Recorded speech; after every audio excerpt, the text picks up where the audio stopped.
한 주간의 HR 관련 소식을 전달해드리는 주간 인사 노무뉴스입니다. 뉴스의 자세한 소식은 영상 아래 HR 아카데미 홈페이지 링크에서 첨부 파일을 통해 확인하실 수 있습니다. 23년 1월 첫째 주 주간 인사 노무뉴스 첫 번째 소식입니다. 지난해 SK하이닉스 뉴스룸에 따르면 SK하이닉스는 2010년부터 주니어 보드 시스템을 운영하며 일찍이 구성원들의 목소리에 귀를 기울이기 시작했습니다. 2022 주니어 보드는 전사 차원의 기업 문화 업그레이드 과제와 구성원 소속에 따른 13개의 비즈 채널의 현장 개선 활동을 함께 수행했고, 그 중에서도 기업 문화 업그레이드 과제는 몰입 프로젝트라는 이름으로 진행되었습니다. 2022년 SK하이닉스 주니어 보드는 7개의 몰입 프로젝트를 진행하며 총 13건의 기업 문화 변화 추진에 기여했고, 연말 포럼에선 2022년 주니어 보드 활동 기록을 되돌아보는 시간을 가졌습니다. 2022년 주니어 보드 운영 시스템의 변화와 대표 활동 내용 및 성과를 소개하고, 주니어 보드 위원들의 노고를 치하하고 서로 간의 연대감을 높이기 위한 모스트 밸류어블 비즈 선정 발표도 진행되었습니다.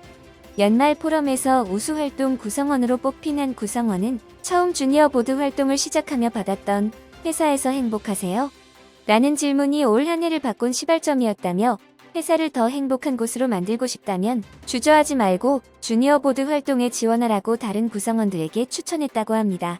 주니어 보드는 구성원들과의 수평적 소통 및 기업 문화 혁신, 참신한 아이디어 발굴 등을 목표로 여러 기업과 공공기관에서 운영하는 제도로 소통에 대한 구성원들의 니즈가 커지면서 운영 기업 또한 더욱 늘어나는 추세입니다. 두 번째 소식입니다.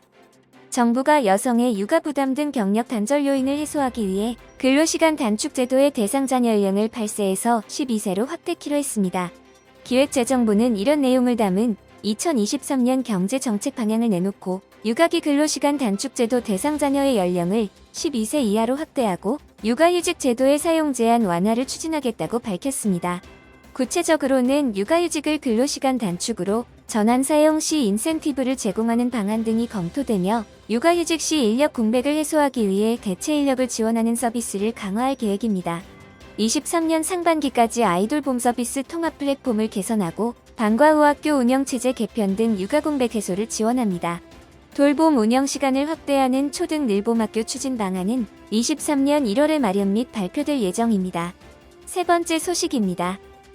22년 고용허가제를 통해 국내에 입국한 외국인 근로자가 8만 4천 명을 넘었고, 국내에 체류 중인 외국 인력 규모는 코로나19 이전 수준을 거의 회복했습니다. 지난해 고용노동부에 따르면 22년 1월 1일부터 12월 21일까지 입국한 고용허가제 외국 인력은 8만 4,969명이라고 밝혔습니다. 고용허가제는 내국인 근로자를 구하지 못한 중소기업이 정부로부터 고용허가서를 발급받아 합법적으로 외국 인력을 고용할 수 있게 하는 제도로, 연내 8만 4천 명 입국을 목표로 법무부 국토부와 협력해 비자 발급 인정서 유효기간을 6개월에서 1년으로 확대하고 항공편을 증편해왔습니다.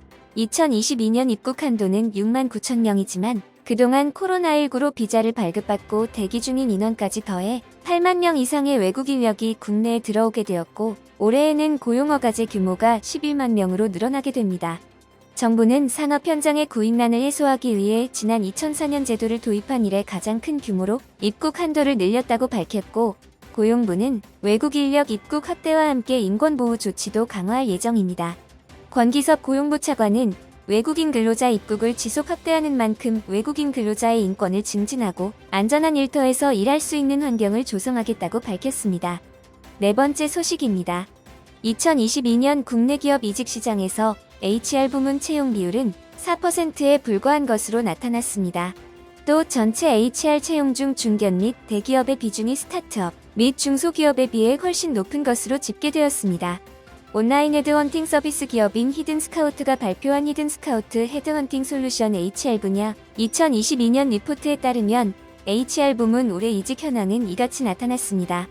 기업 수준별 HR 포지션 의뢰 비율은 큰 격차를 보였는데, 중견 및 대기업이 74%인데 비해 스타트업 및 중소기업은 26%에 그쳤습니다.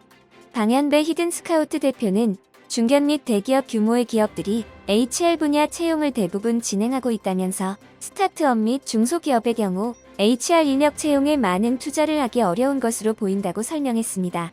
방 대표는 중견 및 대기업은 분기에 영향을 받지 않고 HR 부문 채용을 하지만 작은 기업일수록 연초나 연말에 신년 계획을 수립하면서 HR 분야에 노력을 하는 것으로 나타난다면서 때문에 스타트업이나 중소기업의 HR 담당자로 이직하려고 할 경우 연초나 연말에 집중적으로 채용 정보를 확인할 필요가 있다고 설명했습니다. 구직자는 상반기에 이직을 희망하는데 기업은 신년 계획 등을 수립하면서 이미 하반기에 채용을 완료한다고 볼 수 있다면서 HR 분야 구직자는 하반기에 지원해야 이직에 성공할 확률이 높아진다고 분석했습니다. 5번째 소식입니다. 2023년 한국 경제는 잠재 성장률을 밑도는 1%대 저성장을 보일 것으로 예상됩니다. 전 세계 경기가 위축되면서 우리 경제의 핵심 동력인 수출이 감소하고 고금리 등으로 민간 소비도 둔화할 것이라는 전망입니다. 물가 상승세는 올해보다 둔화하지만 여전히 물가 안정 목표를 웃도는 고물가가 지속될 것으로 보이는 가운데 고용시장의 둔화도 불가피해 보입니다. 지난 26일 정부와 한국은행 등 주요 기관들에 따르면 내년 실질 국내 총생산 성장률은 1%대에 그칠 것으로 예상됩니다. 국제신용평가사 피치가 내년 성장률을 1.9%로 전망한 것을 시작으로 한국경제연구원 1.9%, 한국금융연구원 1.7%, 한국개발연구원 1.8%, 경제협력개발기구 1.8% 등 주요 기관들은 줄줄이 1%대로 낮춰 잡았습니다. 정부는 1.6%까지 성장률을 낮추었고 이는 한국은행, 국책연구원 등보다 낮은 수치입니다. 최근 우리 경제의 잠재 성장률이 2% 내외인 점을 고려하면 올해 경제는 잠재 수준을 밑도는 경기 둔화 국면을 맞을 것으로 보입니다. 작년에 큰 호조를 보였던 고용시장도 올해는 찬 바람을 맞을 것으로 예상됩니다. 정부는 올해 취업자가 10만 명 증가할 것으로 전망했는데 한국은행, KDI는 10만 명에 미치지 못할 것으로 예상했습니다. 이는 전년도에 예상되는 취업자 증가폭인 80만 명 안팎에서 대폭 낮아진 수치입니다. 작년에 일상 회복에 따른 경제활동 참여, 비대면, 디지털 전환 등으로 취업자 수가 이례적으로 많이 늘어난 만큼 통계적 기저효과 등으로 상당폭 둔화하는 흐름은 불가피하다는 전망입니다. 이번 주 주간 인사 노무 뉴스는 여기까지입니다. 다음 주도 유익한 소식으로 찾아뵙겠습니다. 감사합니다.